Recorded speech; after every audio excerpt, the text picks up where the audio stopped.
श्री स्वामी समर्थ सर्वांना. बघा, सर्वांना प्रश्न पडलेला आहे की आहे ना, ह्या श्रावण महिन्यातील पौर्णिमा हे 2 दिवस आलेले आहे, म्हणजे 27 तारखेला आणि 28 तारखेला अशी आलेली आहे. तर आपली सत्यनारायणची पूजा आणि कुलदेवतेची पूजा कधी करावी? बघा, 27 पौर्णिमा ही आपल्याला श्रावण महिन्यातील पौर्णिमेला खूप असे महत्त्व आहे. बघा, अनन्यसाधारण असे महत्त्व आहे. त्याच्यामुळं या दिवशी केलेली सेवा लवकरात लवकर फळाला येत असते.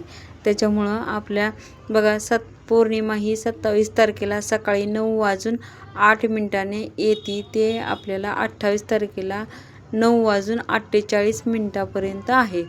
त्याच्यामुळं आपल्याला सत्यनारायण पूजा आणि आपल्या कुलदेवतेची पूजा, लक्ष्मीची पूजा आपण आहे ना गुरुवारी करू शकतो. सकाळी 9:08 नंतर येत आहे पौर्णिमा, त्याच्यामुळं गुरुवारी आपण 9 नंतर आपण सत्यनारायण घालू शकतो 12च्या आधी, किंवा आपल्याला तसं जमत नसेल तर आपण प्रदोष काळात आपण सत्यनारायण करू शकतो आणि आपल्या कुलदेवतेची सेवा करू शकतो.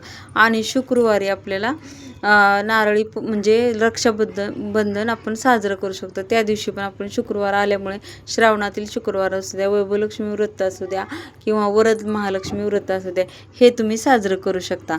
आणि जर गुरुवारी जमत नसेल तर आपल्याला सर्व काही आपण शुक्रवारी असं साजरं करू शकता. बघा, पण खूप गोंधळ होतोय आणि भरपूर सेवा असतात आणि श्रावणात ह्या भरपूर सेवा करण्याला महत्त्व आहे. त्याच्यामुळं तुम्ही म्हणजे थोडं विभागून घेतलं तरी चालतं. 2 दिवस पौर्णिमा आहे, त्याच्यामुळं गुरुवारी तुम्ही सकाळी किंवा संध्याकाळी प्रदोष काळात शुक्रवार आणि कुलदेवतेची सेवा करू शकता.